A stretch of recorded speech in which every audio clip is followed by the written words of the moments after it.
wabarakatuh. Bismillahirrahmanirrahim. Alhamdulillahirabbil alamin. Wassalatu wassalamu ala sayyidil mursalin wa ala alihi wa sahbihi ajma'in. Rabbi shrah li sadri wa yassir li amri wahlul 'uqdatam min lisani yafqahu qawli. Saudara Hazri, pengacara majlis yang berbahagia, Datuk Profesor Datuk Dr. Zulkifli, Timbalan Naib Chancellor Akademik dan Antarabangsa Universiti Sains Islam Malaysia, yang berbahagia Profesor Madya Dr. Adnan Yusof,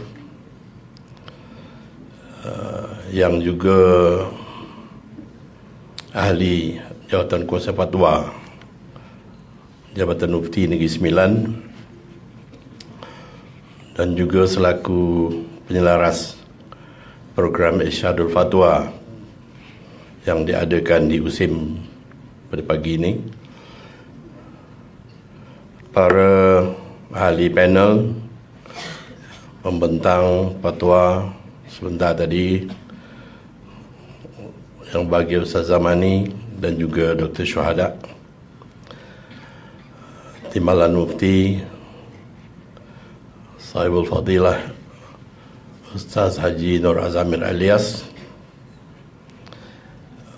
Ustaz Saiful Nizam Majjan, penolong Mufti bahagian Tarikat Tasawuf, yang juga memangku atau menjalankan tugas penolong Mufti bahagian fatwa, kerana yang bertanggungjawab untuk menganjurkan majlis ini ialah penolong Mufti bahagian fatwa. Tapi kerana penolong Mufti bahagian fatwa ini dalam bercuti, jadi ditugaskan kepada penolong Mufti bahagian Tarikat Tasawuf untuk menjalankan tanggungjawab ini. Dr. Yusri Mazlan, penolong Mufti bahagian Akidah Jabatan Mufti Negeri Sembilan, pegawai Jabatan Mufti, para peserta Irsyadul Fatwa Seremban dan Port Dickson yang berkesempatan hadir hingga sekarang. Yang dah pergi itu pergilah. Jadi saya mengucapkan syukur kehadrat Ilahi kerana dapat kita bersama-sama dalam majlis Irsyadul Fatwa kali pertama yang kita anjurkan pada tahun 2018 ini. Jadi saya tiap-tiap tahun datang ke Dewan ini. Tahun lepas dalam program Falak, dan pada kali ini dalam program Irsyadul Fatwa. Jadi saya mengucapkan terima kasih khususnya kepada pihak USIM kerana telah menyambut program yang diadakan pada setiap tahun, yang pada kali ini diadakan di USIM ini, dengan mendapat sokongan daripada pihak pentadbiran, khususnya daripada Fakulti Pengajian Al-Quran dan Sunnah di bawah Dr. Adnan. Jadi harapan kita daripada Irsyadul Fatwa yang kita adakan ini, kita akan dapat menyampaikan apa-apa keputusan-keputusan muzakarah fatwa yang telah dilaksanakan, yang telah dibuat oleh Jawatan Kuasa Fatwa Jabatan Mufti Negeri Sembilan. Dan ini merupakan produk Jabatan Mufti yang kita nak memberikannya perkhidmatan kepada masyarakat Islam, khususnya yang berada di Negeri Sembilan ini. Sama ada dia orang Negeri Sembilan ke atau bukan orang Negeri Sembilan ke, tapi berada di Negeri Sembilan. Kerana selagi kita semua berada di Negeri Sembilan, maka kita tertakluk kepada fatwa-fatwa yang telah diputuskan oleh Jabatan Mufti Negeri Sembilan. Dan ini menjadi satu dasar kepada kerajaan negeri yang dulunya kita hanya menyediakan perkhidmatan kepada masyarakat, dan masyarakat kalau nak perkhidmatan tu kena datang ke Jabatan Mufti. Tapi sekarang ini dah diubah. Semua jabatan di Negeri Sembilan memberikan perkhidmatan kepada masyarakat dengan turun padang. Jadi apa sahaja program-program yang diadakan oleh Jabatan Mufti daripada semua bahagian akan dibawa ke daerah-daerah seluruh Negeri Sembilan. Yang pada kali ini program Irsyadul Fatwanya kita bawa ke Universiti Sains Islam Malaysia ni pada hari ini untuk disampaikan kepada, bukan saja kepada para pelajar, kepada para pensyarah, malahan juga kepada penduduk-penduduk Islam daripada Port Dickson dan Seremban. Jadi pada tahun ini kita akan terus mengadakan dan menyampaikan keputusan-keputusan fatwa yang telah kita ambil, yang telah diputuskan oleh Muzakarah Fatwa Negeri Sembilan, khususnya dalam perkara-perkara yang berkaitan dengan cabaran-cabaran yang dihadapi oleh masyarakat Islam Negeri Sembilan pada hari ini, khususnya dari segi pegangan dan fahaman-fahaman sebagaimana yang disebutkan oleh penceramah kita tadi.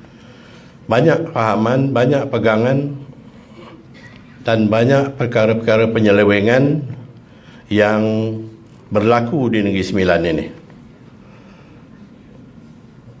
Antaranya apa yang disebutkan tadi tentang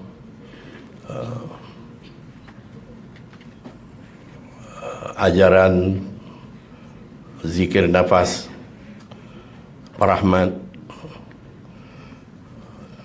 dan pahaman-pahaman lain,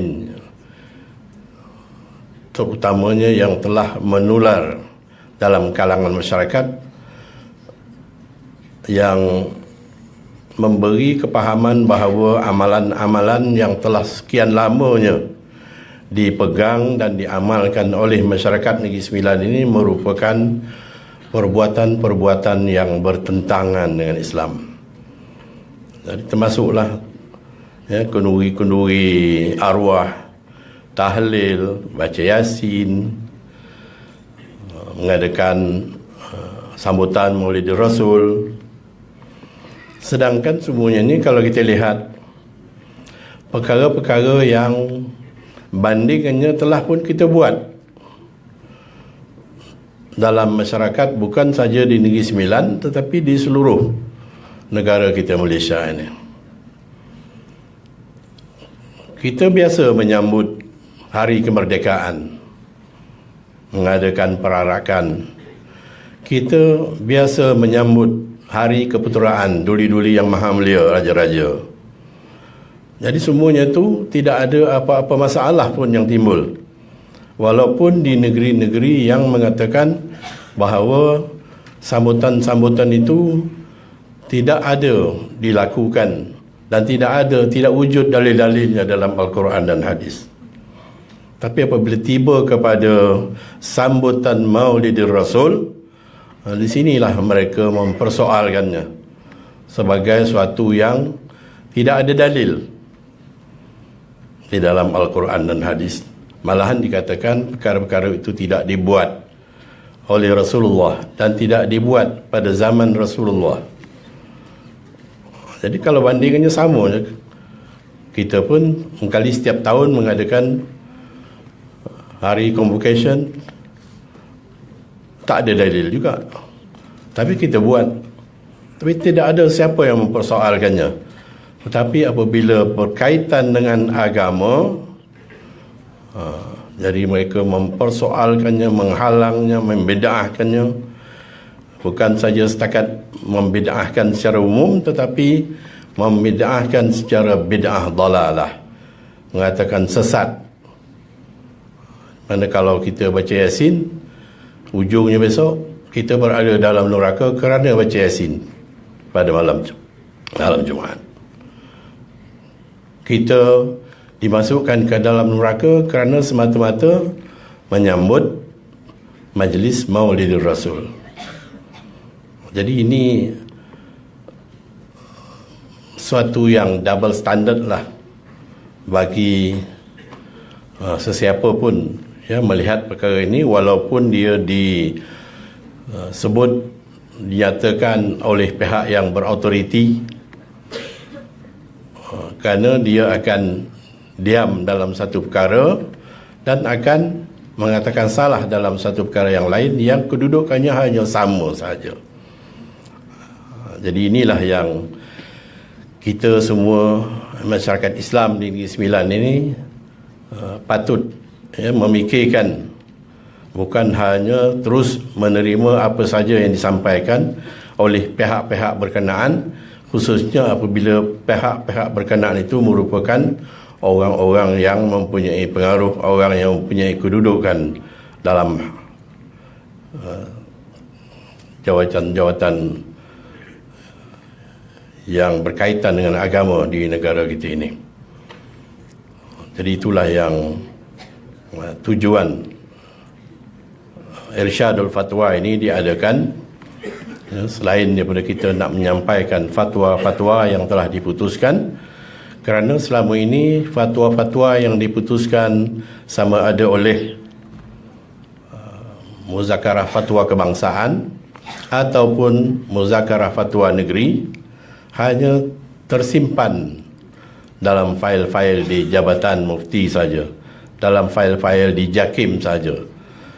Tapi pada kali ini kita bawakan apa-apa fatwa yang telah diputuskan oleh Muzakarah Fatwa Kebangsaan yang kita terima di Muzakarah Fatwa Negeri, dan juga apa-apa saja keputusan fatwa yang dibuat oleh Muzakarah Negeri, kita akan bawakan kepada daerah-daerah untuk disampaikan kepada masyarakat supaya masyarakat tahu dan supaya masyarakat dapat menjawab, menolak apa-apa tohmahan-tohmahan daripada pihak-pihak lain, sebagaimana yang dinyatakan oleh ahli-ahli panel kita tadi. Bukan hanya kita nak suruh dengar saja, tapi supaya kita boleh bertindak untuk memberikan jawapan mengikut fatwa yang telah diputuskan. Kalau tadi banyak ada ditanyakan tentang Bitcoin misalnya. Jadi Bitcoin ini kita telah pun menerima pembentangan dalam satu muzakarah fatwa yang kita adakan di Melaka baru-baru ini. Jadi kita dapat memahami, tetapi belum lagi membuat apa-apa keputusan. Tapi kalau dilihat dari segi keadaan yang berlaku, banyak yang tertipu, banyak yang menipu. Jadi di situ kita sudah boleh membuat persediaan untuk mengambil keputusan bagi diri kita sendiri. Kalau sekiranya dia tu banyak mudaratnya, banyak kerosakannya, jadi kita akan elakkan daripada terlibat dalam Bitcoin ini. tanpa kita menunggu fatwa dikeluarkan oleh pihak muzakarah fatwa.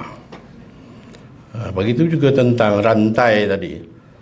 Saya rasa rantai ini yang telah dijawab oleh Ustaz Zamani tadi.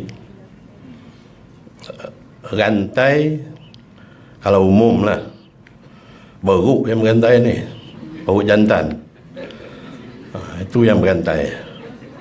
Tapi mungkin yang lebih khusus lagi, biasanya orang pakai rantai ni, dia bukan pakai rantai jala tu, bukan rantai kunci tu. Yang dia pakai ialah rantai emas. Jadi pemakaian emas bagi lelaki memanglah diharamkan. Jadi tak payah tanyalah artis ke, menteri ke, siapa pun, kalau memakai rantai emas, ya, memang itu sudah ada hukumnya yang jelas dilarang dalam Islam. Tapi kalau pakai rantai saja, jadi beruk lah. Kalau lelaki pakai subang, saya tak tahu nak kata apa pula. Pasal beruk tak pakai subang, mungkin dia lebih teruk daripada beruk lagi lah. Jadi apa-apa pun, pakaian kita ni memang sudah ada dikhususkan kepada kita manusia ni mengikut jantina dia. Ada pakaian untuk orang perempuan. Janganlah orang lelaki pergi lembut-lembut, ya, pakai pakaian macam dibuat oleh apa, dalam pesta apa namanya, lagu-lagu nyanyi-nyanyi ke apa itu. Saja je orang lelaki tu memakai pakaian perempuan dengan berbedaknya, bergincunya, sedangkan dia lelaki. Memang dia lelaki, bukannya kalau dia khunsa ke, dilahirkan khunsa, tu lain lah. Ini memang dia lelaki, tetapi cuba untuk menunjukkan keperempuanan. Jadi memang sesuatu yang salah, tak payah tanya lah. Jadi kadang-kadang wartawan-wartawan ni dia suka bertanya pula benda yang dah jelas macam itu. Ya, lelaki yang memakai pakaian perempuan, perempuan yang memakai pakaian lelaki yang jadi tomboy. Tak kira lah tomboy itu siapa pun, ya, memanglah satu yang dilarang oleh agama kita. Jadi alhamdulillah lah, mudah-mudahan irsyadul fatwa ataupun pendidikan fatwa ataupun bimbingan fatwa yang kita sampaikan pada hari ini akan sedikit sebanyak menjadi panduan kita, bukan saja untuk diri kita sendiri, dan mungkin juga boleh kita panjangkan kepada orang lain, khususnya di Negeri Sembilan ini. Tentang Perahmat tu tak usah risau lah. Dia nak kata mufti kena bogelkan, kena disula lah, kena dia apa tu, terpulang dia lah. Dan ada penceramah-penceramah lain yang macam-macam mengatakan yang Jabatan Mufti Negeri Sembilan mengharamkan Wahabi. Itu semuanya hanya tangkap angin je. Sepatutnya dia datang ke Jabatan Mufti memastikan apa yang sebenarnya yang telah diputuskan oleh Jabatan Mufti Negeri Sembilan. Jadi kadang-kadang kita tengok orangnya orang yang berwibawa, mempunyai kelulusan akademik yang tinggi, tetapi membuat keputusan-keputusan atas angin saja. Tidak cuba menyelidik dulu, cuba melihat dulu tentang kebenaran perkara-perkara yang dibincang macam itu. Jadi saya rasa setakat itu sajalah yang dapat saya kongsikan kepada semua peserta Irsyadul Fatwa. Jadi sekali lagi saya mengucapkan setinggi-tinggi terima kasih kepada semua peserta yang telah sanggup menunggu hingga ke akhir majlis ini, dan juga khususnya kepada pihak Universiti Sains Islam Malaysia yang telah bekerjasama, dan ini bukanlah kerjasama yang awal dan akhir. Mungkin ada lagi pada masa-masa yang akan datang, kita akan membawa lagi produk-produk kita Jabatan Mufti yang boleh katakan banyak jugalah untuk kita sampaikan, untuk kita kongsikan kepada masyarakat yang berada di Negeri Sembilan ini, sama ada di mana-mana pun, di USIM ke, di UiTM ke, di surau-surau ke, di masjid-masjid ke, kita akan sampaikan. Jadi dengan harapan-harapan yang saya telah sebutkan tadi, kita bersama-sama mempertahankan agama Islam kita, syariatnya, akidahnya, supaya tidak mudah dipermain-mainkan oleh pihak-pihak yang tidak bertanggungjawab. Kadang-kadang dalam kalangan kita sendiri pun, ya, ada yang masih mempunyai keraguan-keraguan terhadap pegangan Ahli Sunnah wal Jamaah.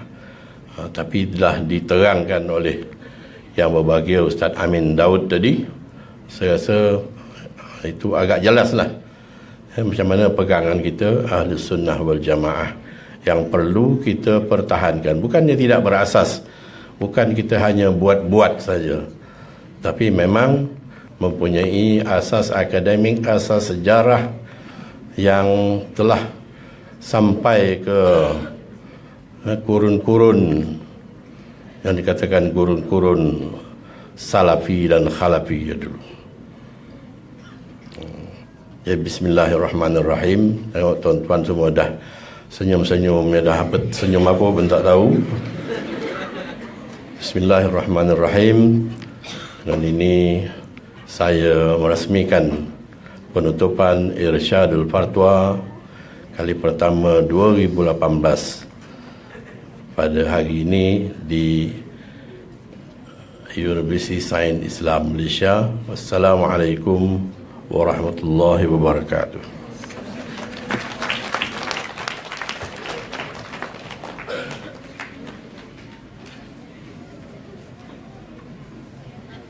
Majlis merakamkan ucapan ribat terima kasih kepada Yang Berhormat Saya bersama Datuk Haji Muhammad Yusof bin Haji Ahmad, Mufti Kerajaan Negeri Sembilan Darul Khusus, di atas ucapan dan perasmian penutup yang telah disampaikan pada tadi.